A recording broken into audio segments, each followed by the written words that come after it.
Okay, how's it going, everybody? If you're new to the channel, reacting to the entire MCU from start to finish, you can check out all the reactions on the channel. Go on Patreon for full length, $8, except Avengers.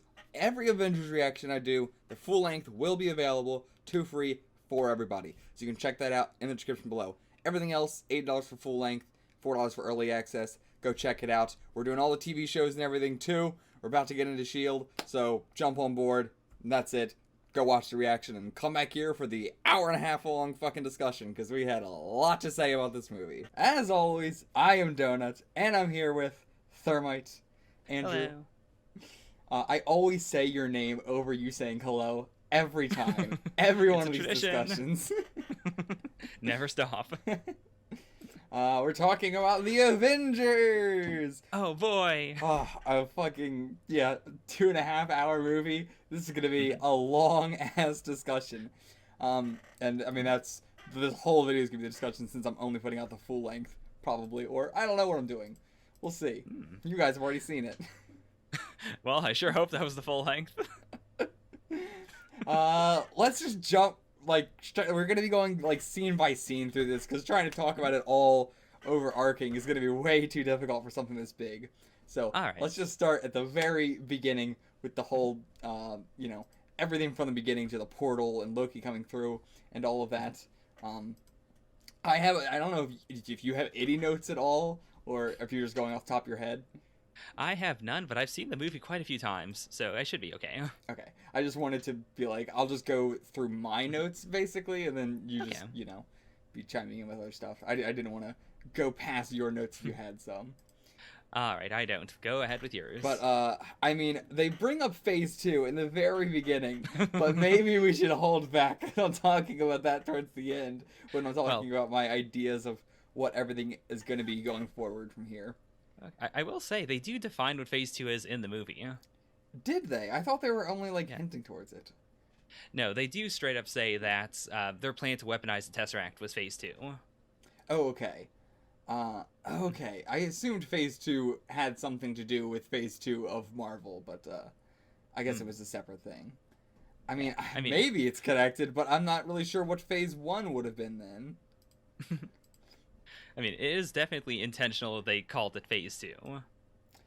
Sure. I thought Phase 1 was, getting together the Avengers, which would be basically the 6 of them. And then I assumed Phase 2 would be getting more of them and everything like that. I wasn't expecting it to just be weapons. Right. Phase 1 is superheroes. Phase 2 is weapons. I believe the way Fury describes it was he wanted to do the Avengers initiative. The boys on top said no, don't. Let's make nukes instead. Yeah. And so that's what they were heading towards. But then on the side, Fury was assembling the Avengers. So the Avengers wasn't Phase 1 then. No. I mean, everything was not Phase 1, I guess. What did they say what Phase 1 was then? I don't believe so. What the hell even was Phase 1 supposed to be then? If it wasn't everything we've seen. I think it was just general Tesseract stuff, which I guess everything we've seen has been vaguely Tesseract stuff. Not really. More just the last half of Phase 1. Yeah. Well, I guess it's all been based around the idea of producing clean power. Like, the Iron Man movies are about clean power. Then Hulk's about gamma radiation, which I guess very vaguely fits in. And then the rest is actually Tesseract based. I mean, Phase 1 didn't seem to be about clean power, at least. I would say that had been a connecting theme throughout a lot of the movies. But I wouldn't say that's what they were doing with it at all. Didn't seem like it. It seemed like they were doing portals. Didn't they even bring up in that whole thing of, why would they, they're clearly not using it for that. Right. But I mean, the big twist was that Phase 2 was going to be weapons, though. That's what they were questioning. But I don't think Phase 1 was clean energy either. I think it was let's see if we can get this thing to work, I guess. Yeah. I mean, I think the clean energy thing was the cover they were using. Yeah. Because then the big sure. question was, why would they be doing all of this for clean energy / why didn't they ask Iron Man about clean energy? Yeah.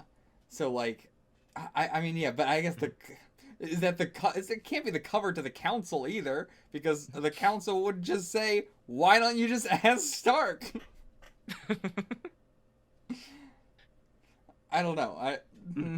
Very, Yeah. very iffy on the phases. Yeah. But yeah, the phases in universe are different from the movie phases. Okay, that makes a lot more sense then. Yeah. I mean, it has to tie up. We're going into phase 2, and we're also going into phase 2 of Marvel. But, I mean, Yeah. it actually makes more sense if it would be a more plot-related tie-in thing, because I have always been so confused about why the Marvel phases end where they do. Like, phase 3 starts with Captain America Civil War. I always assumed they would all end with an Avengers, but it's not really the case, which is confused me, like, just not knowing anything about it.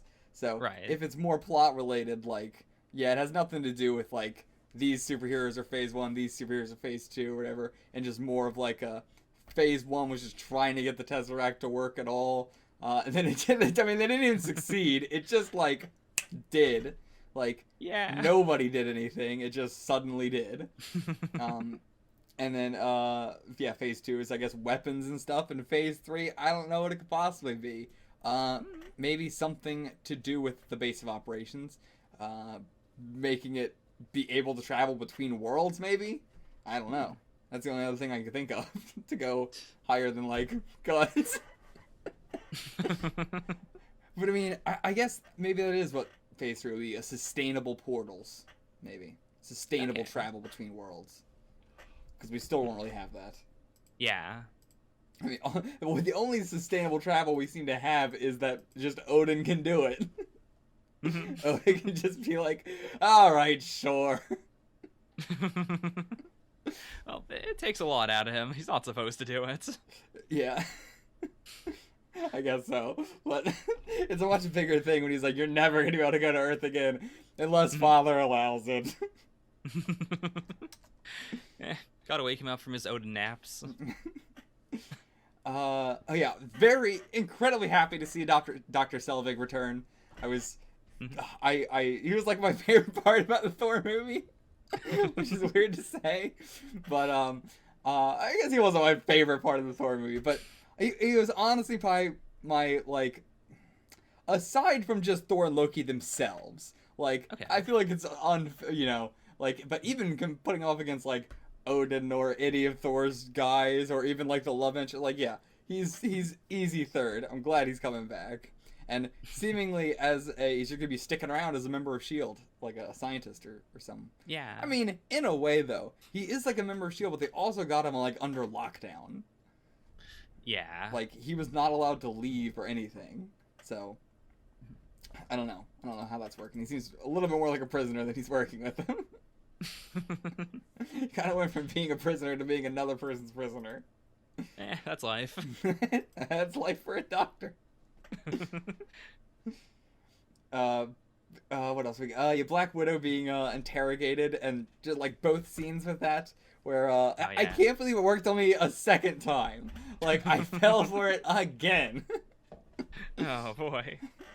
But yeah, I don't know how they're gonna do that going forward. If that's gonna be her thing of getting information out of being interrogated herself, but I'm sure they can work it into other different ways. I think her main thing is just gonna be tricking information out of people, and we got it mainly through interrogation this movie. Right. Were you about to say something? I was about to say, like, before you watched the Avengers, you did watch the Avengers intros by Agent Coulson. Yes. So you kind of knew going into it that Hawkeye and Black Widow were going to be Avengers / importance. But, like, before you saw those intros, I guess, did you have any idea that they were going to be in the movie? I mean, I figured they were both going to be in the movie, more so with Black Widow or like Rushman, as I do her. I knew they were going to be. I knew she was going to be in it, probably in a major way, I assumed. I didn't realize that Hawkeye was going to be in it. I forgot about it a little bit, even though I even said in Thor, like, oh yeah, that guy's definitely coming back. I think I assumed he was just going to be in the TV show Shield or something, because he seemed like he was going to be a big character in that. But yeah, I like that they are in the Avengers, but they are also just Shield. Yeah. Like, what is Shield and what is the Avengers is kind of just like, I mean, clearly it is the 6 of them, but it's all sort of like, I don't know, the power scaling is very interesting. It's not like, let's get our most powerful people to be in the Avengers. It's just like, who did we have that could fight? Really. Like, that's really what it came down to. Yeah. Like, I don't know if in the original event, like, I think the original, like, the Avengers idea, the plan, was just the 4 of them, and then when all this shit was going down, like, they never were, like, formally, like, you 6 are the Avengers. Yeah. It was just kind of like, it just kind of happened. It seemed like it was the 4 of them, the 4 actually superpowered ones, and then those 2 were just around, so now they're in the Avengers. I mean, the idea of the Avengers was always pretty vague. You know, at one point they were going to bring in Abomination. Tony was outright rejected. Like, the Avengers really was going to be whoever they got. Pretty much. But I mean, like, they tried to get certain people. Like, they went to Tony originally. They were like, maybe this will work out. And yeah, I mean, they clearly had plans of who they wanted in it. Like, the army was trying to get Abomination in it, but like, that doesn't mean that S.H.I.E.L.D. was trying to get the Abomination in it. True. But yeah, so I love the, like, it feels a lot like the Straw Hat crew for One Piece, of just having these crazily different power levels between the entire crew of the Avengers. Oh, yeah. Like, fucking Hulk and Thor are on a completely different level from everybody else. I mean, Thor a little bit less. Thor's power seems to just, like, scale with whatever situation he's in. Like, when he went up against Iron Man, he seemed about on his level. But then, towards the end, he seems way more like he's on the Hulk's level of crazy strength. Not as much, but still up there. Right. I mean, the Thor Iron Man matchup was also just very based around the fact that Iron Man can absorb his energy. That's true, actually. I didn't forget about that. But yeah, he went to 400%. So yeah, I guess that's true. Because of that, he was able to keep up with them. Like, I'd say that in general, raw power scaling isn't. Continue with the sentence first.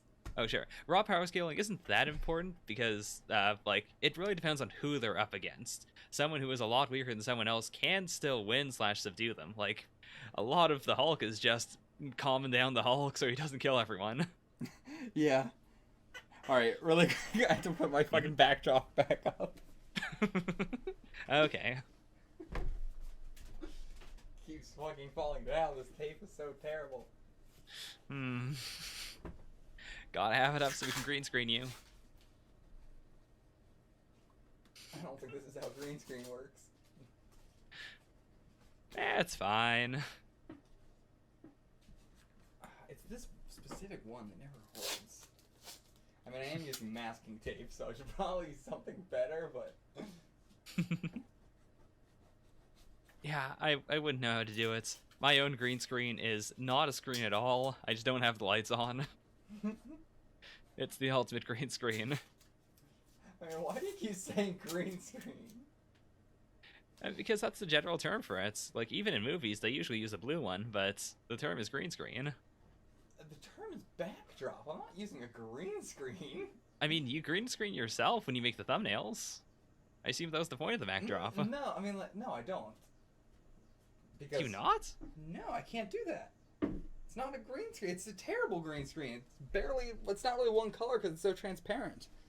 Wait, then why are you using it as the backdrop? To have a backdrop. Why not just have all your shit in the back? Because I don't want it there. I want to have a professional backdrop, like a professional fucking channel. Well, it sure isn't Semblance of Sanity doesn't have a fucking green screen behind them. They have a goddamn backdrop. Yeah, a professional backdrop. Not what you have. I mean, it's better than nothing. I mean, when you have nothing, you have a bunch of cool stuff in the backgrounds. It's the blind wave way of doing a backdrop. Flying Wave has an actual production set and everything like this. When I watch a reaction channel, if they have a backdrop, I am way more likely to keep watching. Whereas if it was just them sitting at their computer, I'm normally like, this is gonna be pretty shit. It feels way more like a cash grab. Okay, fair enough. Okay, where the hell were we? We're talking about power levels. Right. What specifically were you saying about the Hulk? And Just like the matchups aren't based on raw power as much as they're based on individual interactions. Like in the same way, Thor is definitely stronger than Cap, but Cap's shield is very well attuned for deflecting a powerful blow. yeah, like they all have, I mean, basically we've been talking about the same thing. We're just circling back around it. But yeah, the circumstances in which they all got into fights is very well balanced. Like I loved having the scene of Captain versus Loki, like by himself. That was great to see. Yeah, it allows characters to be very strong without making them just like overpowered. Like everyone's vulnerable in a different way for the most parts. Yeah, except for the Hulk. I mean, I was getting into it later, but yeah, I guess except for the Hulk. The Hulk, quote unquote, can't die. Can't be killed. I mean, his vulnerability is just Bruce Banner's existence. I mean, in what way? What do you mean?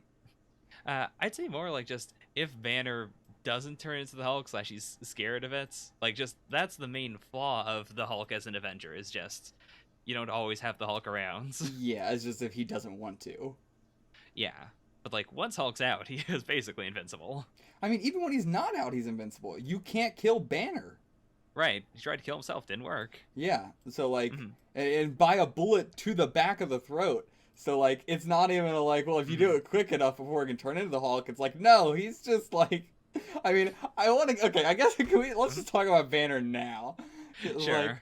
Like, we get the whole scene with him being introduced and everything, so I guess it's fine to talk about it now in this part.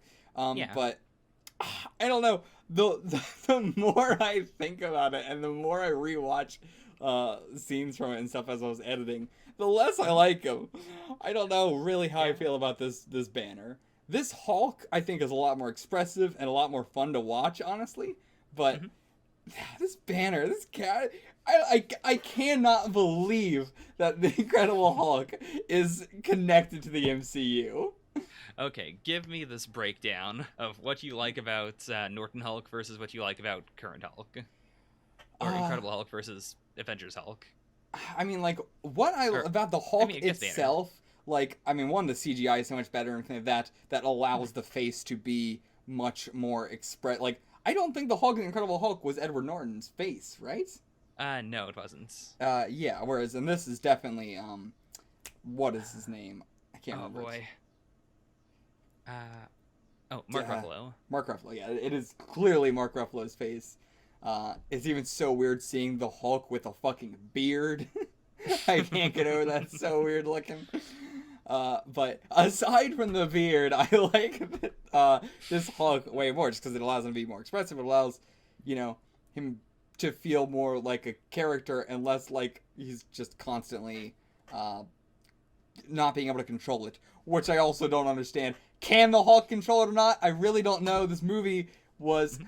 everything about the Hulk in this movie, I liked how focused on it, but it made it so confusing. He, early on in the movie, can't control the Hulk. Well, okay, first off, let's go through the sequence. He says, you want to know my secret, and then gets interrupted. Then later, he gets angry because he's hurt and turns into the Hulk and can't control it. He's going on a wild rampage. Then later on, he goes, you want to know my secret? I'm always angry. And transforms into the Hulk himself and controls it the whole time. Has multiple, like, he says sentences. He says, like, oh, puny God, and everything. He actively, like, wakes up Iron Man. I really don't get how the hell his powers work at all. Okay, so... based just on evidence from this movie, I'd say that like he always calls the Hulk the other guy. Yeah. So what I think the Avengers implies is that it's a split personality situation. Like the Hulk is literally not him, but like, or like it's a split personality. It's a different persona, but like the Hulk still knows stuff that Banner knows. Like they're different people. Banner does not have control of the Hulk, but the Hulk has control of himself. Like you can reason with the Hulk. Yeah. Yeah. But, like, he had no control over it in the scene on the ship. Mm-hmm. He was just going wild. Whereas every scene after that, he is perfectly fine. Like, he doesn't even need to really be controlled. He's just totally fine. He could just chill right next to him, and he's cool. Like, he seems to have complete control over it.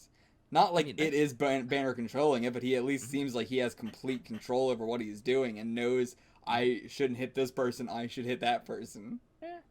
I mean, I wouldn't say that. He does just backhand Thor for no reason. Because he's mad at him, I guess. Yeah, I wouldn't say that's for no reason.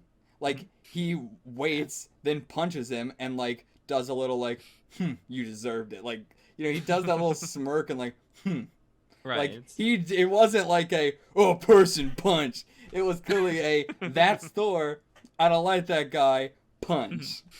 I wouldn't say that's him not having control. I would say that's a very clear instance of him having control there. See, I always saw that as more like, yeah, that's the Hulk having control. Like, the Hulk does that. Banner wouldn't do that because he's a, he's a very polite person, but the Hulk doesn't care. I would think Banner would do that. Yeah. Yeah, honestly, that's my main problem with Banner. You say he's nice. I don't think he's nice. He's such an asshole. He's so, like, sarcastic and rude to every single person. He's such a dickhead in this movie. Whereas, like, in The Incredible Hulk, he is really, like, kind. He is very mild-mannered. He is very, scared and timid. Whereas in this, he just feels like he's always looking over his shoulder, like he's gonna get captured by the military or something. But but I don't even know. He seems terrified that the Hulk is gonna come out all the time. But then when we get the reveal that he has it under control, perfectly fine, and he's always angry. I mean, that's the thing. I wouldn't say that's having control over the Hulk. Like, he doesn't know what the Hulk will do once the Hulk comes out. When the Hulk does come out, like, on the helicarrier, it's fine. In the final fight, I mean, on the helicarrier, it's not fine. In the final fight, it's fine. But he doesn't know that either time. It's just the last time around, he's like, okay, yeah, I'll trigger it myself. Yeah, but would you say it like it's the same? I just don't see it that way. Okay, that's fair. Like, I don't think that he has complete, like, when he's turning into the Hulk, I don't think it is Bruce Banner doing everything instantly. It is another guy, yes, but the other guy on the ship is not the other guy on the ground. Those were two different Hulks. They acted in completely, entirely different ways. Like, one had 0 control, one had 100% control. Why would it be so different? It's not a lottery every time he brings out the Hulk. He's not rolling the dice like, oh, can I control it this time? I don't want to say can I control it, but like, will it have intelligence or will it not? Like, it seems weird that it's a roll of the dice of, does the Hulk understand what is going on or not? I mean, when he transformed on the helicarrier, correct me if I'm wrong, you saw it more recently than I did, but wasn't it because the helicarrier was going down, he just freaked out? It was because he fell down a little, like, yeah, it was going down, he fell down a thing, got angry, it hurt his leg, and, was turning into the Hulk. Like, she was even there saying, like, calm down, and he couldn't help it. He was just turning into the Hulk because his, heart rate was increasing. I mean, I think that's enough of a difference. That time around, it was uncontrollable, like, excitement / fear / freaking out, whereas in the final fight, he was very willingly giving into his rage. I don't know, that feels very, like, for it to be so different, for it to be, one is 100%, one is 0. I don't know, like, sure, I guess that is probably what they were going for, but I don't know. I don't enjoy that for the Hulk. I don't want it to be that, I guess, is more of what I'm saying. I wish it Yeah. wasn't that. Yeah, I can understand that. That is pretty all or nothing. Yeah, I mean, it makes it, like, why would he not just go into it willingly then? Like, when the shit was falling, he was like, oh no, my heart rate's increasing. Why wouldn't he just be like, time to turn into the Hulk then, so I can at least control it? I don't know. I feel like you're adding way too much rationality to something that is inherently based on his emotions. Yeah, but that's my problem. Like, I wouldn't have so much of a problem if it wasn't such a big, quote unquote twist thing of the movie of like, I'm always angry. Which, I don't know. It's a cool line. I love that scene. That line made me more upset than anything else because it goes against his entire character from The Incredible Hulk. Like, that also, them saying, oh yeah, he's like Stephen Hawking. He's like the most genius fucking man in the world. When it's like, what? In Incredible Hulk, he was having to go to like other people to try. Like, he was a scientist, yes, but it's not like he was the best scientist or anything like that. He was a great one, but he had to go to other people for help for all this stuff. He wasn't a like mega genius. Yeah, I would say that this movie portrays Tony as way more of a mega genius. Like, even in that first moment on the helicarrier, I guess it's not the first moment, but like when he shows up and he's like, oh yeah, I learned about all of this in 2 days. Yeah, Like, that's way more of a genius moment, whereas Banner is very much just, oh, we got you on because you have a lot of experience with this particular thing. But I mean, Banner also kind of did the exact same thing, almost in less time than Tony did.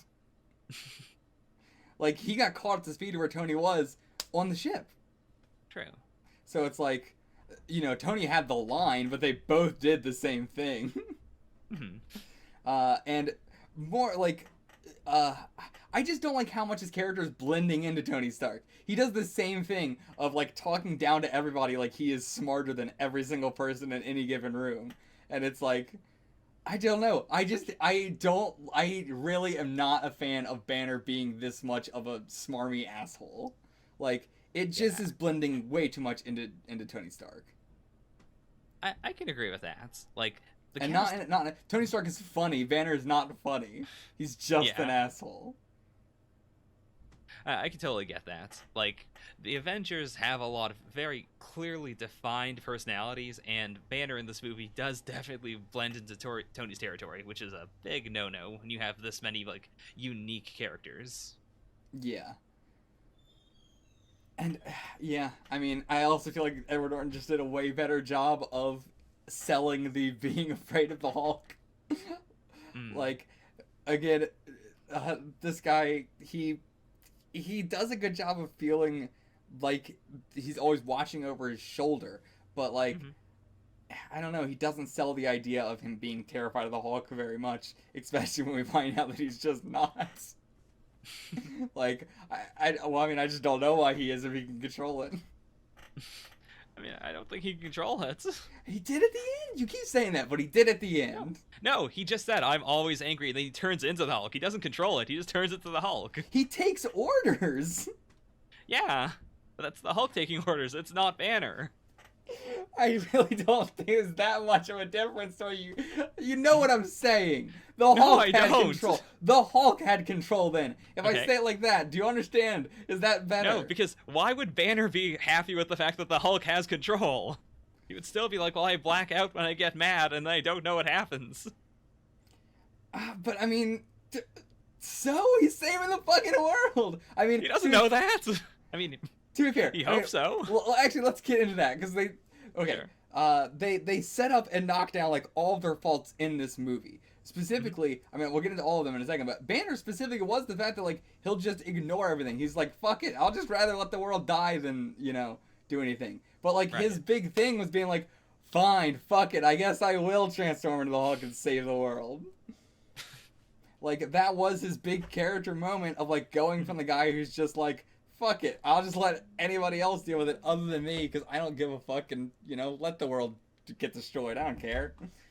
To the guy who's like, alright, I guess I gotta, like, he was away from it all and he came back to transform into the Hulk to do it. Like, his whole thing now seems to be not being afraid of it anymore.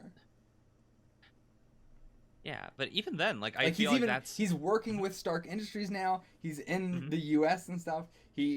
I would say he's not scared of it anymore. Sure. I mean, I think a big part of that though is when he crashes through that roof, he talks to the old guy, and the old guy confirms that the one who crashed through the roof and then didn't do anything, was very calm, was the other guy. Like when he crashes down, he assumes that he had de-transformed before. Like that was the last bit of information he needed to know. Like, oh, okay, so the Hulk wasn't freaking out when he crashed. Like maybe I can, Okay. like maybe it'll be okay if I turn next time. I thought that was the exact opposite. Really? Yeah, I thought they were saying, in the same way that Banner can't die, that like, yeah, oh yeah, even if he falls out of the sky and crashes this building, like with the way the old guy was saying it, I thought he was saying like, yeah, you were human, you know. No, because Then he describes the Hulk. uh, Because he you're tells right, him you're like, right. you're big and green, and I didn't think these pants would fit. You're right. When he was first saying it, like when he was first crashing through and saying that, I thought that's what he meant. But right, he was talking about the Hulk. Yeah. But yeah, I mean like, uh, I mean I guess I see what you're saying, but Mhm. is that I mean that still ties into what I'm saying. I mean, it does. It's just I feel like I think like from what I heard you say, it sounded like you're implying that he had things under control from way earlier on. Whereas I'm saying that, yeah, he had good cause to be scared the entire time. When he transformed on the helicarrier, it was, unintentional. He couldn't have just decided to transform normally. And I then think crashing he through the could roof is have when he because finally decided, like, okay, it might be safe for me to transform and leave it off to the big guy, and hopefully he won't attack my friends. Like, if he's calm enough to just sit here in the rubble and then turn back, maybe he'll be calm enough to, fight. I don't know because we imply at the end of the Incredible Hulk that he can't like now knowing this movie that he can control it like from back then when he was in Canada, uh, which is also weird that he went from Canada back to South America. Like he Wait, had to was he in cross the Canada? America. I might be wrong. He was in British Columbia, right? Was he? Yeah. I thought it ended with him in South America. No, he was in British Columbia. Um, but yeah, and then he had to He cross was. America to go back to South America for some fucking Okay, I was reason. wrong. Yeah, you're right. You're right. But what am I trying to say? Yeah, so like it is implied that from way before he was even back in South America that he could control it because he was always angry. Okay. See, the way I saw that was when he got to the point of I'm always angry, but I can, I won't immediately transform just because I'm angry, or just because I'm at this level of angry. Sure, yeah, I guess that could be it as well. Like, Mhm. it's also such a weird line for to say I'm always angry. I can't get over that. It's such a cool scene, but boy, that line, oh man, like Yeah, but I do see what you're saying. I do know that Edward Norton, like that there was a lot of stuff going on between why he didn't continue the role, but due to that one of them was him not liking the direction they were taking, Banner, and I can see why Yeah. now. Honestly, I can kind of agree. Yeah, part of it was also just that he wanted more creative control. It was pretty big at the time because Disney put out a press release saying we got rid of Norton because we want team players for the Avengers. The Avengers is a powerful team, and we can't have non-team players on this team. Get the fuck out, Edward Norton. Jesus. But I mean, yeah, I can understand why you would want creative control over a character after it becomes this. It's the only like we're talking about this a lot. It's one of the only bad things I can say about the movie. That's why I'm talking about it a lot. I still have plenty of notes of great shit I want to talk about, but this is really the only thing that I was very like, a little bit upset about. Yeah. Because I was very excited to see who was going to be playing the new Hulk, what like it was gonna, be and everything like that going forward and stuff. But I can see why he doesn't get another movie also. But yeah, I like going way back to still talking about let's since we just talked about Banner and that, let's talk about the other three and the like setting up and knocking down their faults and everything. Okay, sure. We have Thor. This kind of all sort of came together with that one scene where they were all together and arguing on the ship.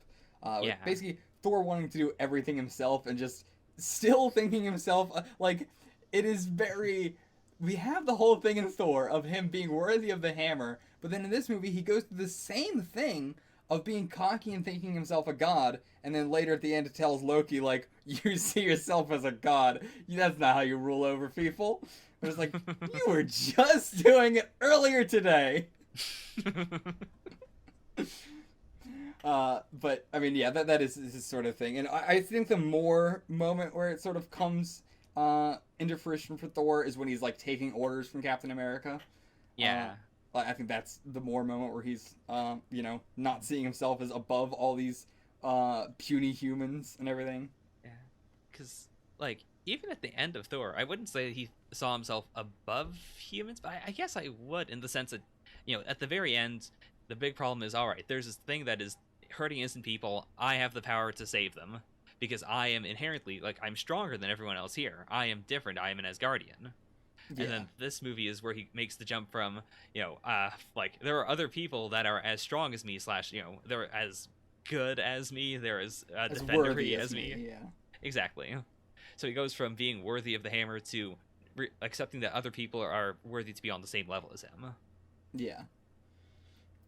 That could be an interesting thing in another movie. I sort of wrote it away, like, I brought up the idea of, like, if someone else could use his hammer if they are worthy, but it's probably more of a thing of, like, only Asgardians can use it to keep it as a Thor's hammer. But that could be another way to have a big character leap thing, is Thor realizing that, oh, someone else can use his hammer. Which, if it's gotta be anybody, it's gotta be Captain America. I can't imagine who the fuck else would possibly use it. But, like, I think, and it's specifically because he took orders from Captain, I guess that actually might be my prediction for, like, the next Avengers or something. I know we'll get into that at the end of, like, what I think each. I don't think it'll be a thing in a Thor movie of somebody else using the hammer. But you don't think Cap's gonna show up in Thor 2 and say, "Hey, give me your hammer"? I was thinking more like in Thor 2, just that Asian guy picks up the hammer as worthy or something. But, what else do we have? Yeah, Stark wanting to only help himself and then doing the whole bomb thing. I think that's the most clear, obvious 1-2 there. Oh, yeah. The only one is Rogers being, like, manufactured, being, the only thing special about you comes out of a bottle. I mean, yeah. They don't really, like... I mean, him giving orders to, like, the police and everything that, I guess, is sort of what they were going for. But it's weird that was his thing of, like, his character fault that then they were trying to knock down when it's the exact same as Banner. Banner steps on a lot of people. Like, it's weird that was the thing they chose for him, being manufactured. Because they didn't really revert or, do a counter to that. Like, him saying that, oh yeah, what's special about him is his powers. What's special about him is more of him being a good captain. Right. And I get that, but I don't know. It is weird that they made him being manufactured this thing when Banner is also manufactured. But I get what they were going for there. Yeah, and I do like the general theme in the movie of, Captain America is special. Like, without outright saying, and Captain America is definitely supposed to be the leader of the Avengers. They make it very clear that, yeah, like, the world needs someone like him right now, and the Avengers need someone like him. Like, they do just fall in line behind him. Yeah. He is a great captain. He is very easy to just, like, immediately get into that position. Like, he doesn't even try to or anything. It's just, like, naturally... Like, they're the ones who ask him. Like, all right, what's the orders, Captain? And to his credit, like, despite not knowing most of these people for a long time, and, despite them being, like, at odds with each other for quite a while, once they're out in the battlefield, he knows exactly how to order each of them. He knows how to maximize their talents. Yeah. Yeah, like, you said it already. He's excellent. Yeah, he even knows all their catchphrases, like Hulk Smash. He's been doing his homework. Really, everybody who got up to speed on that ship. It took Tony Stark 2 days. It took everybody else a couple hours. But going way back to the beginning of the movie again. Oh boy. When they're all assembling and everything. I like the constant thing of just every time we go to Tony Stark, it's just upgrading technology further and further and further. You know, Yeah. we have the arc reactors and the mini arc reactors and the suits and everything like that. And then we go into 2, and he's got like the Tesseract thing and created this whole new energy source. Or that was not the Tesseract that he was using. That was just something else entirely. Yeah. I don't think they said what it was. It was just like another artifact, right? It was another like elements that his dad had found, or no, that his dad had theorized about. Yeah. But like, it wasn't an artifact. It was more just a thing that had to be made. Okay, I guess so. Yeah. It was like a new elements. Well, I mean, the new element is what Tony made, but like what he Right. was using, I assumed was quote unquote an artifact from some other world. Like it was an element, but I assume an element from another world. Because I mean, maybe not. I don't know, but like the stuff that was poisoning him, right? the thing that he shined like he had to shine the laser through the element to create a new element. It was something like that. Right. And the thing he was shining it through was the thing that his dad was working on. Right.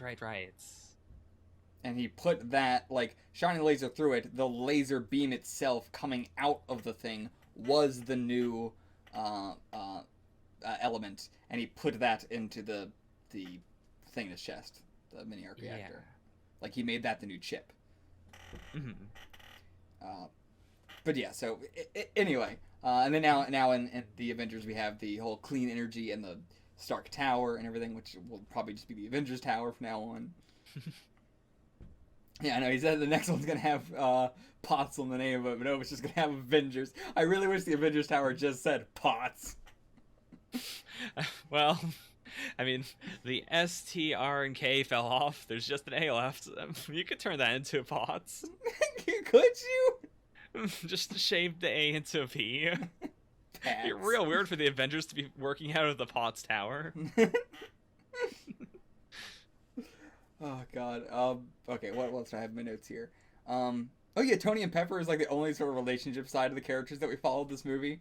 All the other ones were just kind of like, you know, I understand why we didn't really do any of the other ones. Of course, obviously with Loki being here, they put what was her name? Rachel? I don't remember. Thor's girlfriend. Put her somewhere else.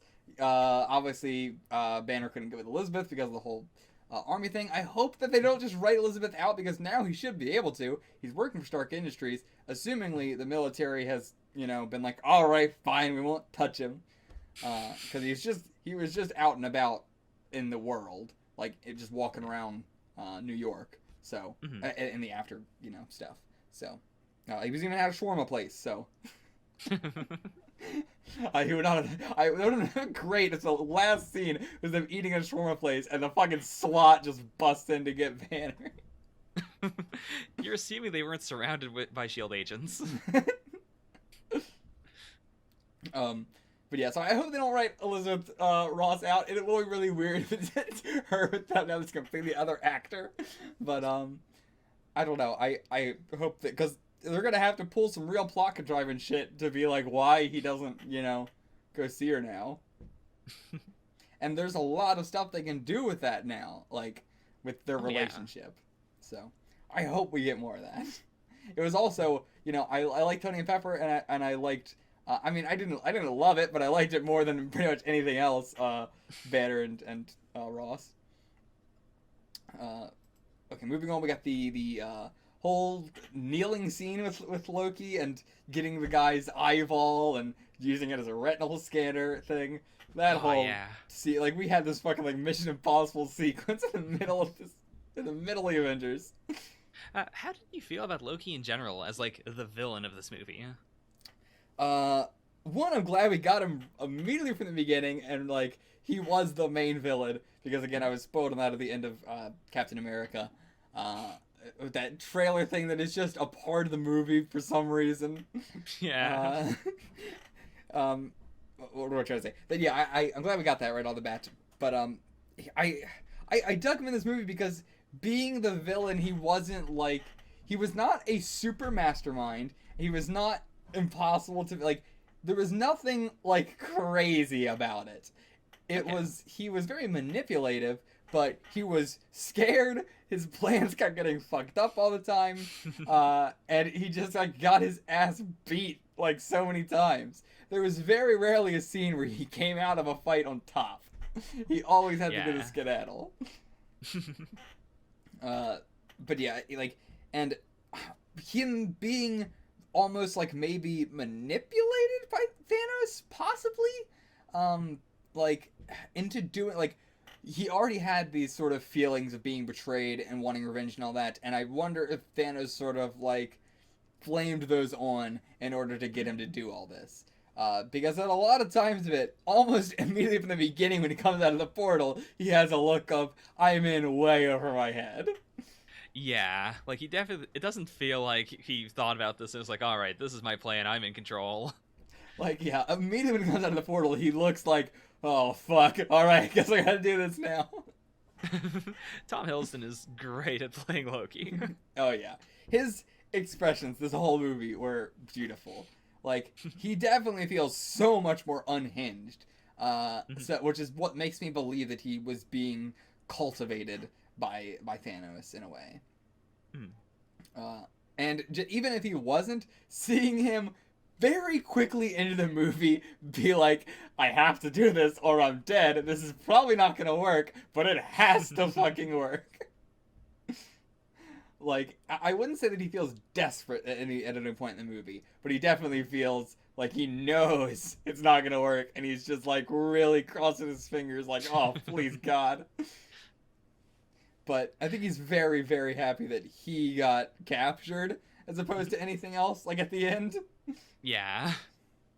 Though, I don't know, like, Thanos might still come in to just fucking do something to his ass. I don't know how, but sure he could do a thing like that.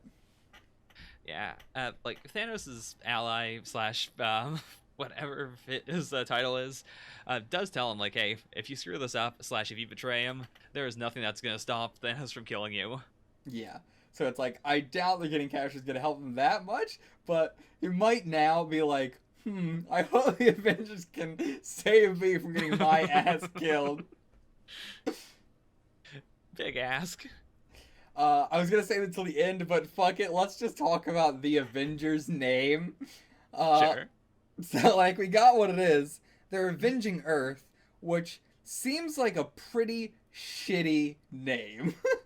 Like, I would be fucking terrified if we had a force on Earth that was called the Post-Apocalyptic Defense. Like, can it be the pre-apocalypse defense, please? Can it be the we won't let an apocalypse happen? Does it have to be a when everyone is dead and the Earth is destroyed, then we'll avenge you?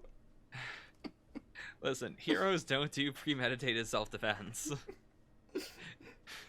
It's so weird. Like, I was thinking about it the whole time, and then we finally got it. It was just like, okay, that's unnerving.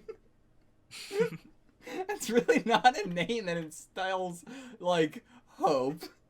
I mean, that's what heroes do. Heroes are reactive. A bad thing happens, and then they avenge that bad thing.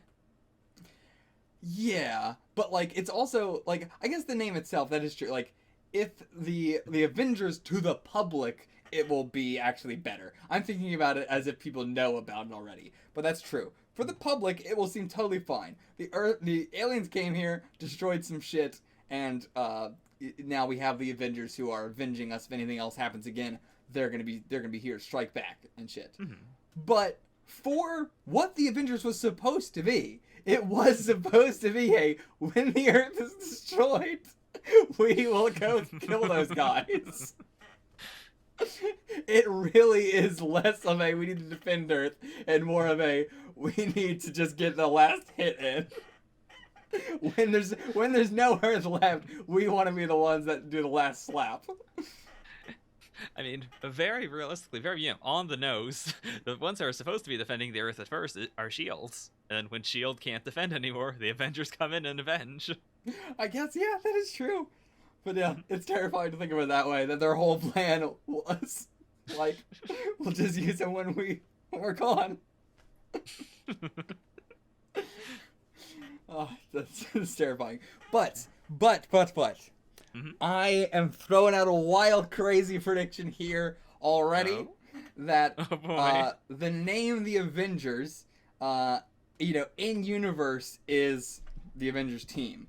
But I think more thematically, it might be about Thanos and something Okay. happening in regards to maybe I don't know if it would be Earth. Why it would be Earth specifically?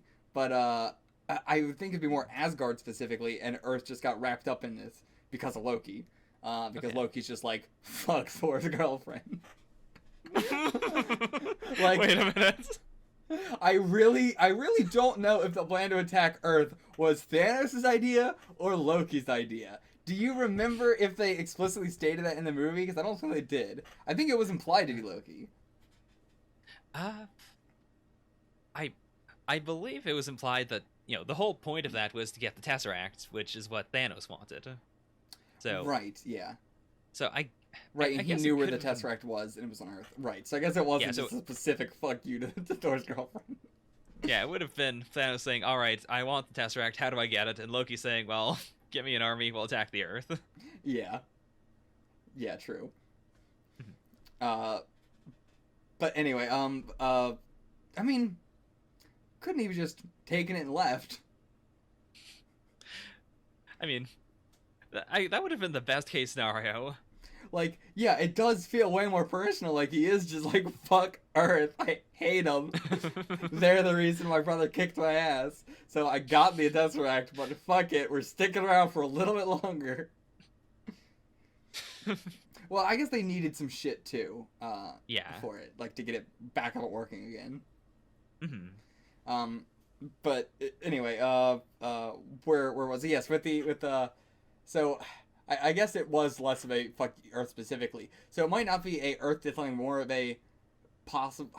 I don't think it would be Asgard doing anything either, but I don't know. It could just be something in general. Did something to Thor. I mean, to Thor. I've said Thor instead of Thanos too many times. Did something to Thanos, and now he is sort of taking it out on everybody.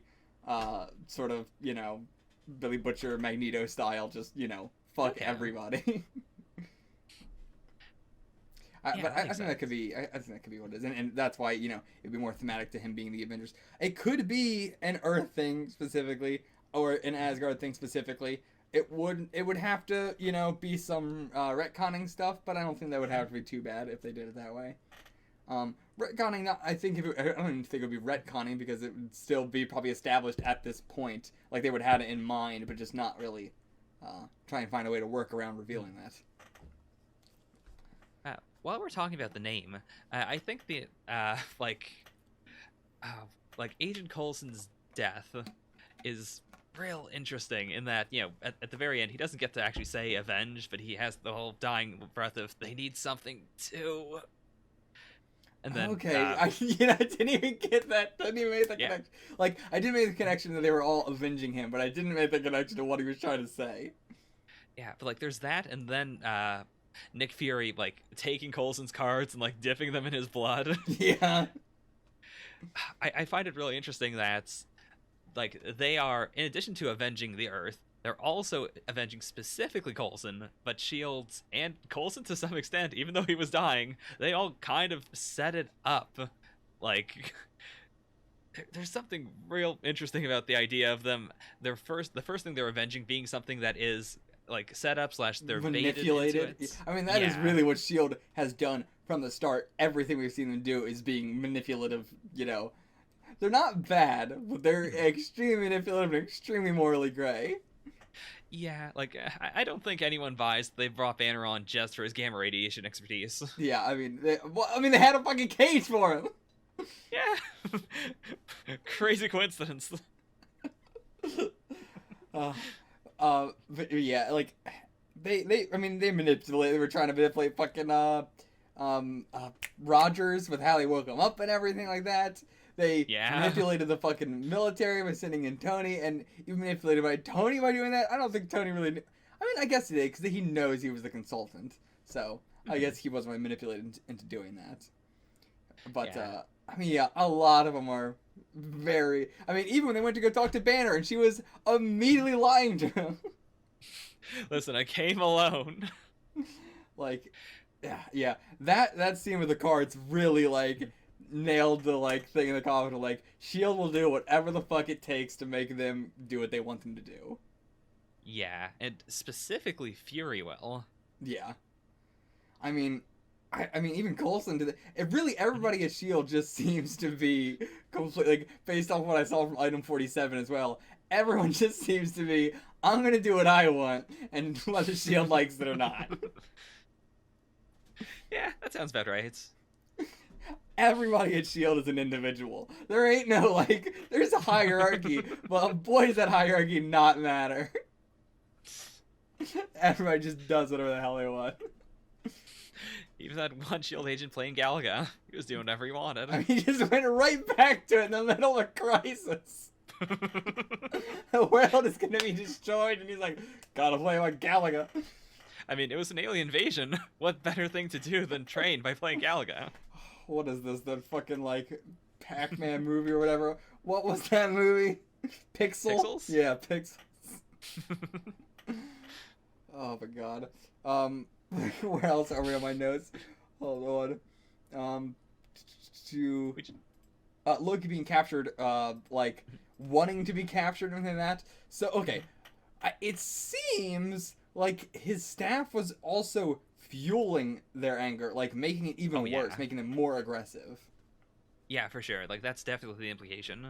Yeah. Okay. I'm glad. I wasn't sure if I was just reading into that too much, or what. But okay, yeah. So it was definitely making them more aggressive and everything like that. Honestly, I wonder if the Tesseract was. I mean, it's made of the same shit as Tesseract, so I wonder if the Tesseract does the exact same sort of thing. Like, was it mind control or was it just bringing out the worst in people? Like, with Hawkeye, it's a little bit I mean, maybe not so much, because again, Hawkeye and Russian. What was his name? Barton. Barton. Yeah. Right.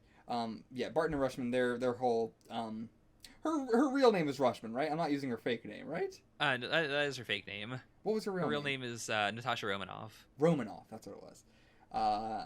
Right. Romanoff and Barton both had that sort of sketchy past and everything like that. So, that might have been a, like, bringing out the worst part of him sort of thing. I honestly, I believe that now. I said that as a maybe thing. Now I fully believe that is what was going on with, like, he was, quote unquote, brainwashing them in a sense, but it was more just bringing out the worst in them. Yeah, because, like whenever Loki talks to them, they act like themselves. Like, they're not like drones or anything. They have their personalities. Hawkeye's acting as if, he's doing things the way he wants to do them. He's just also on Loki's side. Yeah, Selvig is very into everything. Like, to the point where when he was like, Black Widow was like, oh yeah, you don't have to worry about it. You were just being controlled. What you were doing wasn't you. And he was like, no, I think maybe I did. I immediately was like, yeah, it very clearly seemed like that wasn't mind control with you. But he was talking about the exact opposite. But I think it works both ways. Like, them saying that, oh yeah, they had a little bit of control there, I think works both ways. Of it really was them in a way. Especially with Selvig. Honestly, he seemed so into it in a way that even when he came out of it, he still seemed kind of into it. Actually, do you think that maybe, Loki having the staff was what caused him to be so crazed the entire time? You know what? Didn't fucking think about that, but that is probably 100% true.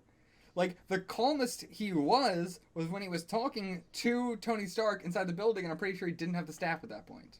Yeah, because they confiscated it. Oh yeah, inside the ship. I was talking about inside Stark Tower.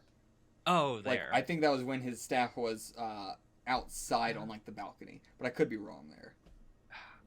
I don't fully remember myself. Actually, oh no, he doesn't, because he taps on his chest there and he can't do it. So, yeah. So no, but yeah, inside the ship is definitely when he's the most calm. I wasn't really thinking about that, but yeah, you're right. He was the most calm inside the ship there, when he was in the cage and everything.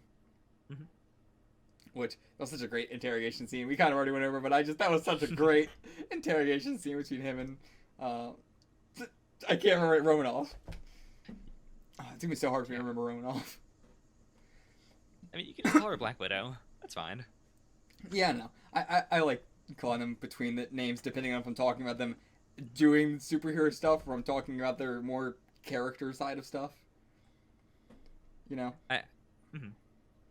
But, Yeah. okay. I guess before you go, I do want to just hammer in again that I love how the movie like sets her up and makes you empathize with her, and like it's all designed specifically to make you not think about the fact that she's doing the reverse interrogation thing. Yeah. And it helps that there is truth there, too. Like, Oh yeah. yeah. Like, it definitely hit her later on in the film, too. She's just good at masking her emotions and keeping them under control. Yeah.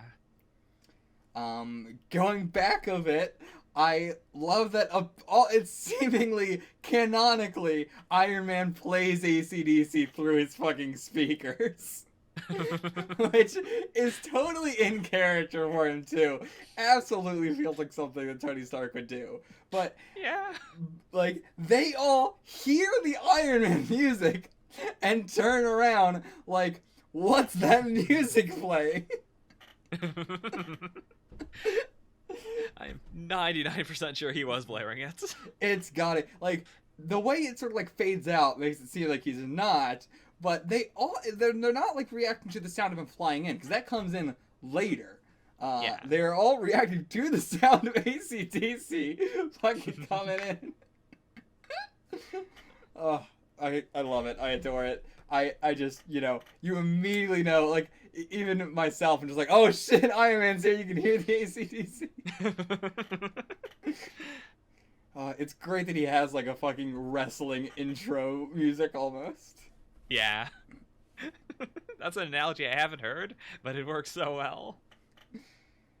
It's almost every time. It's really the first time where he appears in a film, usually. That wasn't the first time he appeared in this one. But every other time, it's usually the first time he appears. I mean, I guess it's usually just the beginning of the movie, then. What else do I have in my notes here?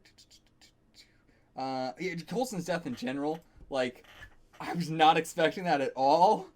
I really thought he was going to be a staple character for the whole MCU. But he is such a strong character for someone that is only in Phase 1. And I'm so glad they got him to do the intros, and I see why they did that now. And even, like, the very last intro is him getting the call and then running off to that mission to, eventually die. Yeah, and, like, very, very sweet seeing him be such, like, a huge fan of Captain America and everything. Yeah. It's adorable. He is very moe. Yeah. It's very moe because it's specifically just that. Like, it's not like he's a super fan of superheroes or anything like that. It's just Captain America. Like, all the other ones, he really, especially Tony, but even all the other ones, even Bruce Banner and even Thor, he's just like, meh. You bringing that up reminded me so much of just all the comedy in the Avengers. Like, there's a lot of just callbacks and, like, specific character things built into it.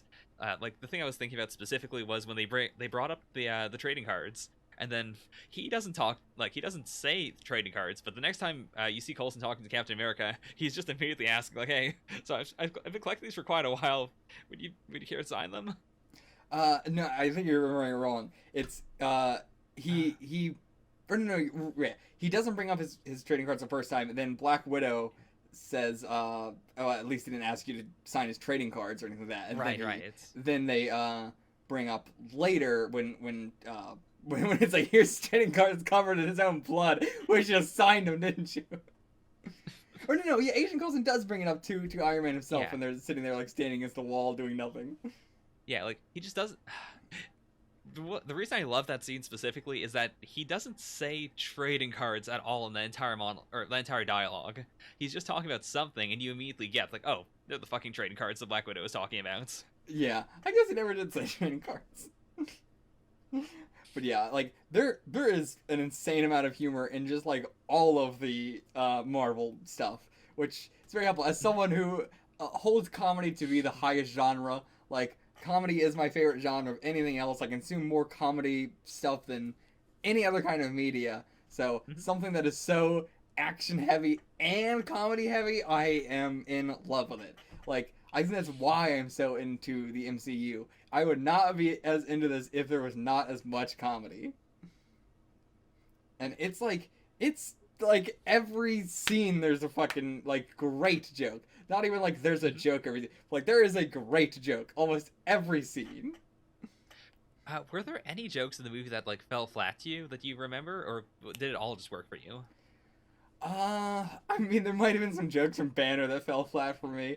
I can't remember any, but like I just remember thinking that he wasn't funny, but I don't think that was because his jokes were falling flat. More just he just wasn't like he just didn't make any joke. He wasn't like a, I don't know, just kind of an asshole. Okay. Yeah, fair.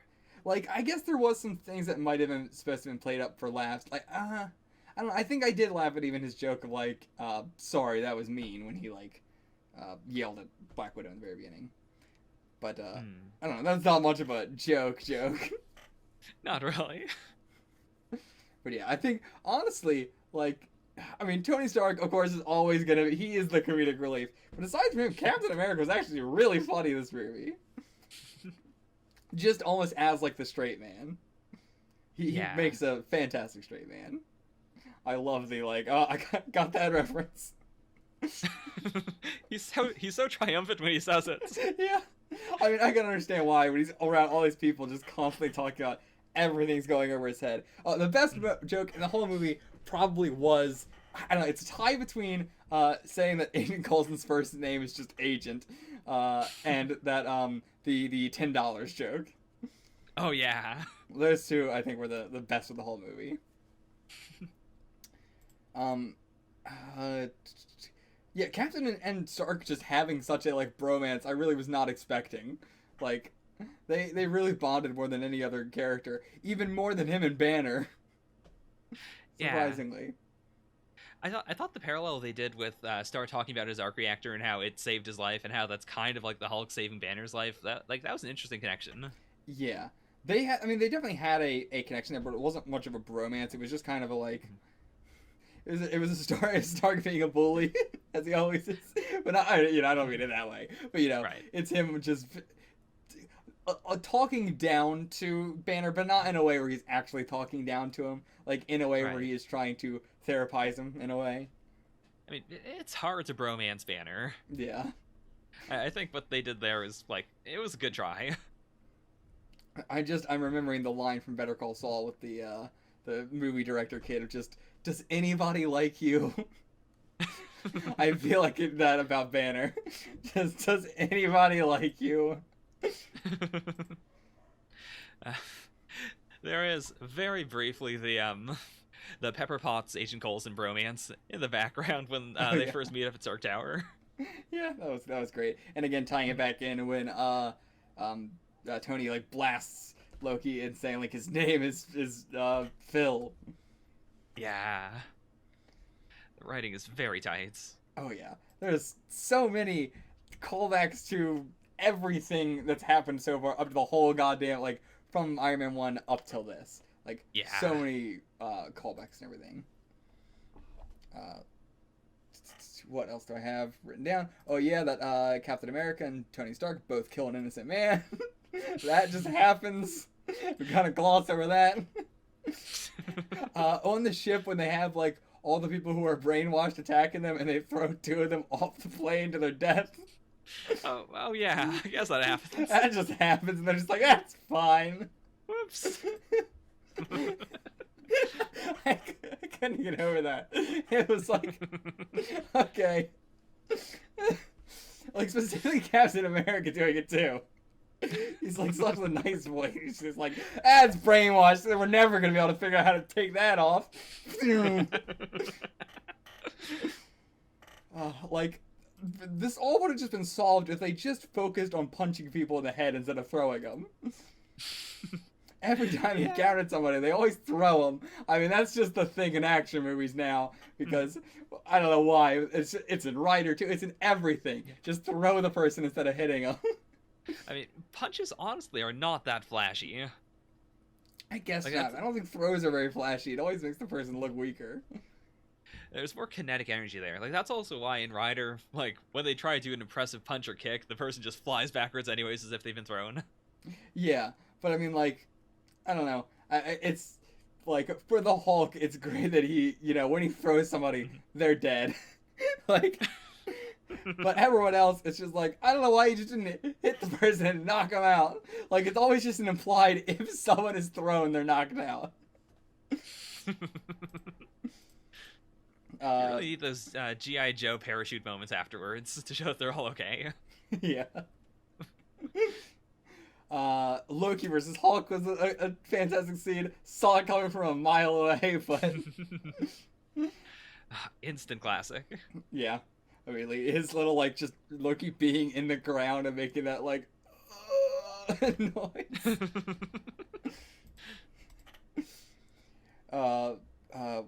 Yeah, we kind of Stark's sacrifice. I really don't have much to say about it. Like, it was interesting to see him, do his sacrifice, but it was a very classic sacrifice scene. There's not a whole lot I have to say about it.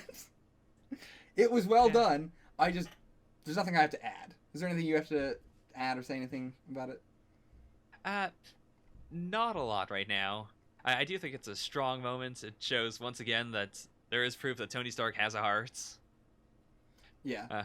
Real glad that he was able to do that, since the S.H.I.E.L.D. higher-ups were very, very ready to just nuke New York. Yeah.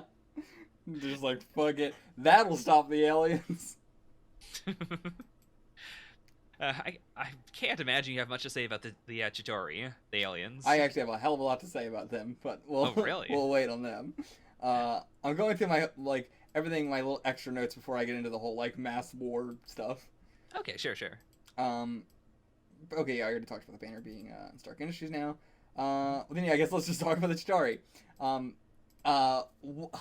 Well, I love them. Okay. I've only ever seen this kind of thing in Half-Life before, and I'm sure it's been in tons of stuff, but I've never seen this before myself, which is why I was so into it. The idea of having multiple alien races, where there's the main one, and then all the other ones are enslaved, but not in a classical they are enslaved way. They are enslaved in the way of they are the things. The enslaved aliens are the ships. The enslaved aliens are the flying, snowmobile things, whatever the hell it is. Right. Or the chariots or whatever.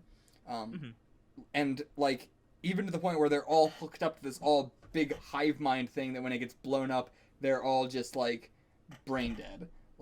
They were all hooked up. It is super Half-Life in that sense, and I've never seen anything else do it that way.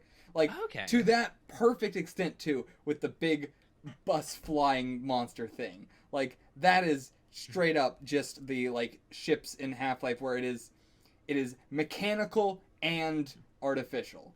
And it's the same sort of thing with the chariots where it is the mechanical, the brain of the person controlling it, so you can stab into their back and sort of make them control it still. But if you killed them, you wouldn't be able to control it because it's powered by them. Yeah. But yeah, the sort of connection between the two there. I really don't know which came out first, but I am wondered if one is inspired by the other just because it's so close together. And if the Avengers weren't here, this is almost exactly how the I don't remember how many it was, but it was the 7-hour war or something in Half-Life. It probably would have gone the exact same way. You come in, you realize that you are so insanely outmatched, you try and nuke them, it doesn't work, and the government's probably just alright, truce, we'll be enslaved, I guess. I could totally see it going that way if the Avengers weren't there, of the council being alright, I guess we're slaves now.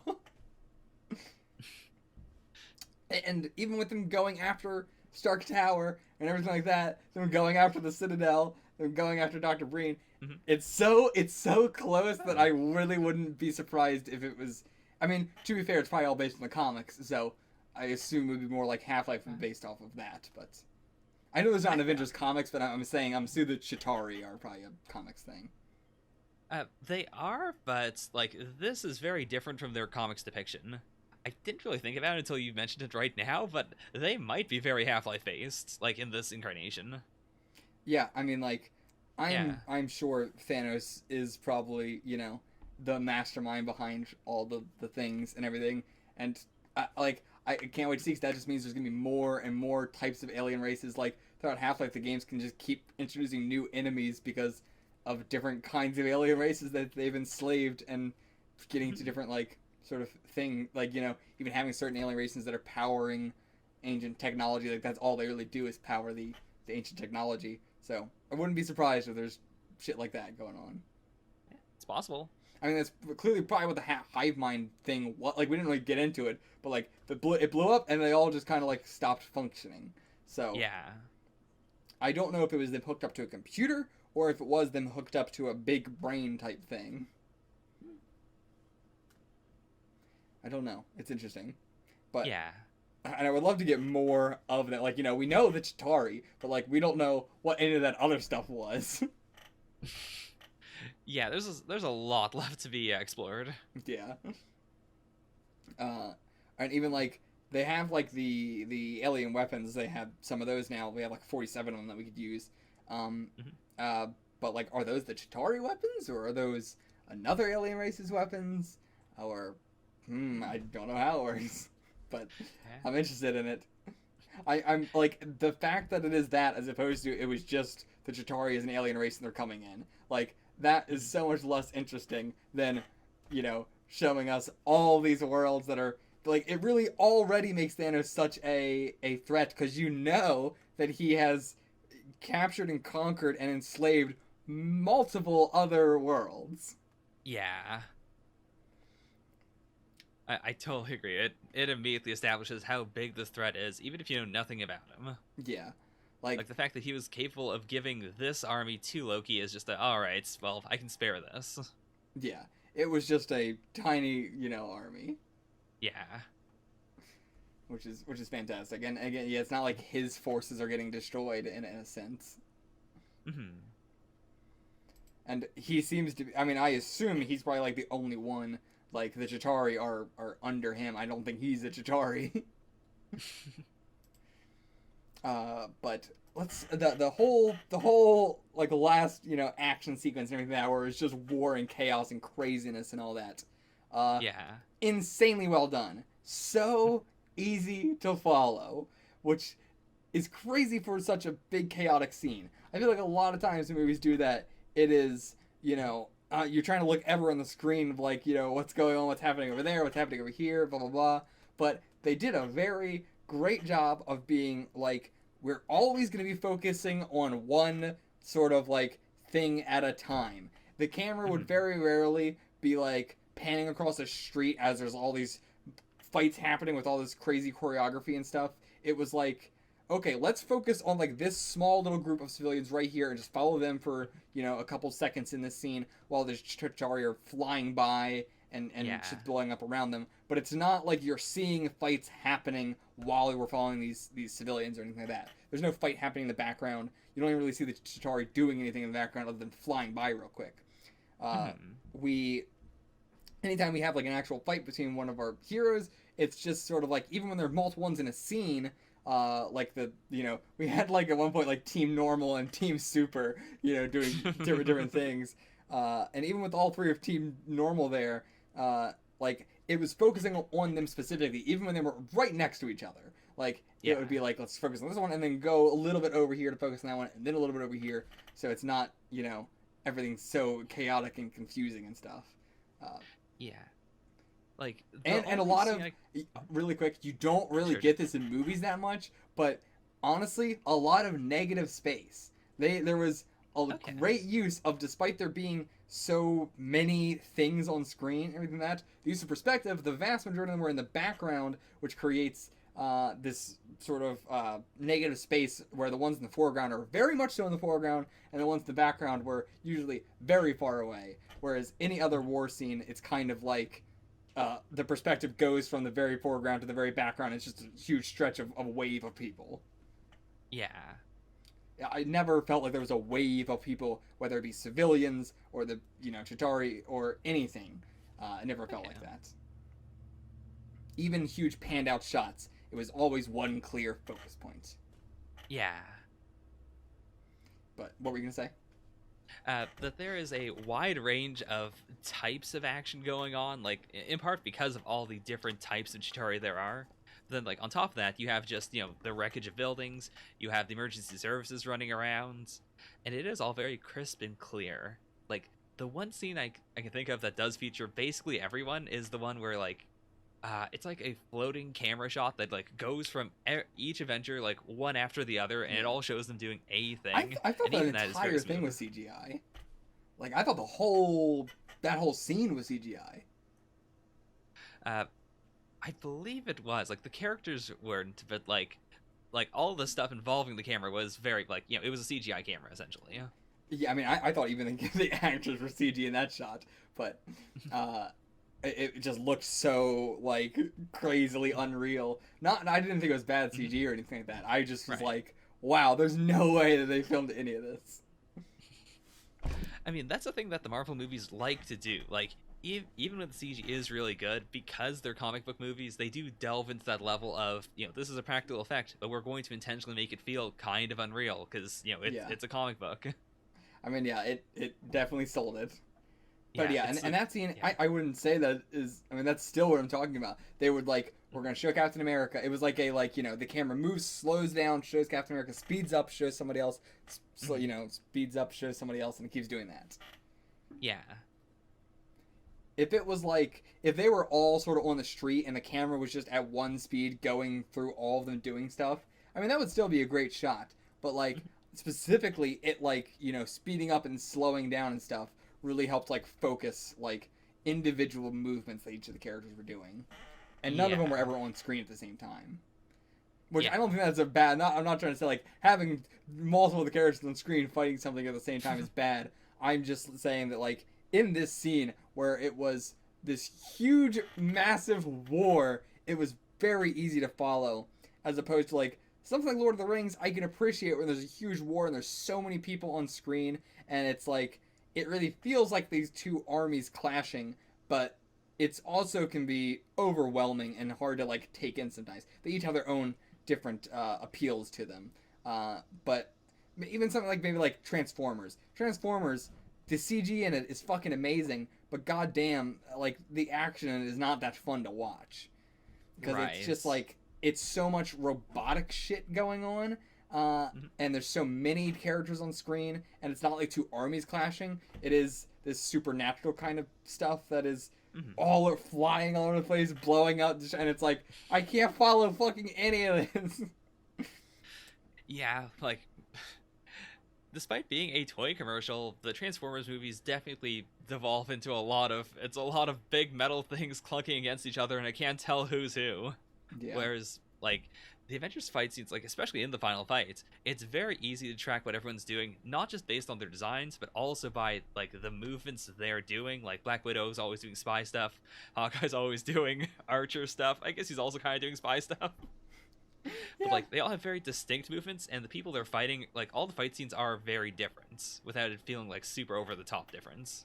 yeah. I mean, even going to like Thor, when they were in Jotunheim, and during that whole scene where they were fighting armies and armies of people, and it was still like they were like, "This is two armies fighting. Let's show that we can see huge numbers, small numbers." I said it was huge armies, but a huge army fighting. We know we are shown multiple times that it is this huge army, but we are never like, well, let's have all four of Four's buddies fighting off this huge crowd of them, because it's like, no, it's gonna be hard to like watch what the hell is going on in that. Let's show each of them individually fighting like one or two dudes out of, we know they are killing hundreds or tens or whatever, however many Mhm. those guys killed. Thor probably killed hundreds of thousands. They probably killed 10. But like it is, you get the more implied like they're killing all these people, they're doing all this stuff, but let's focus on these cool moves that they do as opposed to just showing like, look at how much stuff's going on. I much prefer that, and it's the same with this movie. Even though they're killing so many people, it's like, let's focus on them killing little individual ones at a time, because that is more enjoyable and more easy to digest, and it's more fun to see than it is to just see massive amounts of people fighting massive amounts of people. Yeah. That is the extent of my notes. Okay. So, geez. Do you have anything else you want to add here? Or ask me or anything? So I feel like we've covered the movie itself pretty well. Um, I'll probably think of something else as we do this, but I do want to hear your opinions now that we're at the end of the Avengers of, like, what do you think each of the Avengers is going to do, either in their solo movies or in, like, wherever else they'll show up next? Like, Okay. where do they go from here? Because they've all had an arc in this movie. Yeah. It's like, okay, I'm not going to try and think about the title because I actually don't know which title comes first for things. Like, I know there's Captain America Civil War. I know there's Winter Soldier. I don't know which comes first for, like, any of them. Sure. Like, just the next one. Yeah. So, like, I'm not even going to try and game it off of, like, the title or anything. Okay. Iron Man 3, what's it going to be? What the hell will it be now? I mean, we talked about it before last time, and I don't even remember what the hell my prediction was, but it's so weird to introduce new threats after the Avengers. It's so hard to think about, like, what can you do after that? How do you go back to it? Okay, let's just say Thor very easily. It's just going to be another world. It's going to be another world and probably dealing with Loki. I feel like it's going to be a lot of dealing with Loki. Maybe another race trying to come break Loki out. Yeah. With Iron Man 3, maybe a lot more focused on his father and looking into stuff from the past, looking into S.H.I.E.L.D. stuff possibly. We got to have another big upgrade thing, and I don't know what that will be because he had a lot of big upgrades for Iron Man in this, like the new suit and stuff. Yeah, like just off the top of my head, we have the like the bullet suit, the one that just like flies down to get to him. Yeah. We have the new thing in Stark Tower or Avengers Tower now, where like it assembles it and unassembles it right off of his body. Was there anything else? Not really. I mean, those were the two I was thinking of. The two major improvements. I mean, and just Stark Tower in general. But yeah, like it could just be. Oh, I guess 10 rings. I think actually the 10 rings will come back. Like I think that was my prediction originally because of what Vanko did and everything like that. I think the 10 rings could have a sort of resurgence and people realizing that Iron Man can be hurt and stuff. So that's my prediction there. All right. We have not another Incredible Hulk movie. I don't believe there's a Hawkeye or a Black Widow movie. And I guess I will ask though, like, what do you think they'll do if anything? Like, they do all come back. I think we've established that prior to this. Yeah. I mean, I honestly don't think they'll be really in anything until the next Avengers. Black Hawk and Black Widow and Hawkeye actually probably will appear in some movies here or there at whenever spy shit needs to be done. I assume Black Widow will continue to appear in Iron Man stuff, and Hawkeye will probably continue to appear, maybe not in Thor stuff. I don't know what else would he appear in though. I guess Thor, because wait, who am I forgetting? Captain America, his next movie. Boy, what the fuck could that possibly be? I mean, maybe Hawkeye will be in the Captain America thing instead of Thor. Okay. What the hell could Captain America's thing be? I don't know, like something in the Middle East, maybe. Yeah, because last time you were still saying that, oh, maybe it's going to be another war movie, but modern war. Yeah, I think it could be Middle East. Okay. Yeah, that's all of them. So, the next Avengers, is that Infinity War? No. Infinity War is like super, super late in Phase 3. Okay. Then, Age of Ultron is the other one. Yes. No idea what the hell that could mean. I mean, it is, some villain named Ultron, I guess, or some shit. I don't know. But sure. what's gonna happen in it? Based off the title, I'm guessing machines and a machine sort of thing. Like aliens, but machines. That's my guess. Right. Maybe it could be somewhere like where the Destroyer came from. Oh, okay. That's my guess. Anything else? I guess that's it. I mean, we always feel like we're gonna leave something out. We normally do, but Yeah, I'm sure people are gonna post in the comments, what do you think about this? And then you can answer it. And Yeah, by the time this comes out, yeah. you'll probably, yeah. Especially because I have to be so far ahead of my release schedule in order to get this stuff out to you guys on a release schedule. I don't really have to worry about spoilers that much. Don't fucking spoil anything. Just always assume that I am no farther ahead than whatever the video that you're watching is. But, I don't have to worry about it as much. So, I will be reading comments and everything like that. Unless it gets too, unless I get burned. Once I get burned once, I'm done. Well, actually, after this, you're going into Agents of S.H.I.E.L.D., right? Going Iron Man 3 and then Agents of S.H.I.E.L.D. Okay, so I guess, what do you, assuming the Agents of S.H.I.E.L.D., I mean, yeah, Agents of S.H.I.E.L.D. comes after the Avengers. What from the Avengers do you think will show up in Agents of S.H.I.E.L.D.? What do you think that's going to be about? I imagine all of it. I imagine S.H.I.E.L.D. is going to be a show where you have to have seen the Avengers. Or, I mean, not like you have to. I'm sure they'll probably bring up, oh, yeah, this thing that was blah, blah, blah. I'm sure they'll bring up what it was in relation to the Avengers. But I do think it's going to be a thing where you basically have to see the Avengers. Really, I think you have to see all of it. The S.H.I.E.L.D. feels like so much of a huge, the MCU that people love is the movies and then S.H.I.E.L.D. Okay. S.H.I.E.L.D. feels like it might as well just be a part of the movies in terms of how important people seem to hold it and stuff. Maybe not hold it, but just, how many people seem to enjoy it and love it. So, I'm guessing that it's going to be way more of a thing than any of the other TV shows will.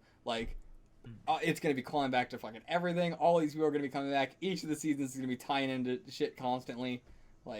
That's my prediction at least. I don't think it's going to be a prequel or anything. Okay. I think it'll all be kind of taking place at the same time, chronologically, after Avengers. All right. Yeah, I'm excited to see it, though. We got a lot of characters that are going to be appearing in there now that we know about. We have Fury, we have Hawkeye, we have Black Widow, we have Hill, we have, I don't remember his, something like that. Something like that. I don't remember. The black guy with the glasses and everything. He was right below Agent Coulson. He was level 6 or something. And then we have now these 2 new characters from Item 47. We have the guy, I love his actor. I can't remember his actor's name, but the one guy in the 3 new characters in Item 47. Okay. To say one who already worked with S.H.I.E.L.D. and the other 2 are just the bank robbers. But yeah, we got a lot of people appearing, so I'm excited.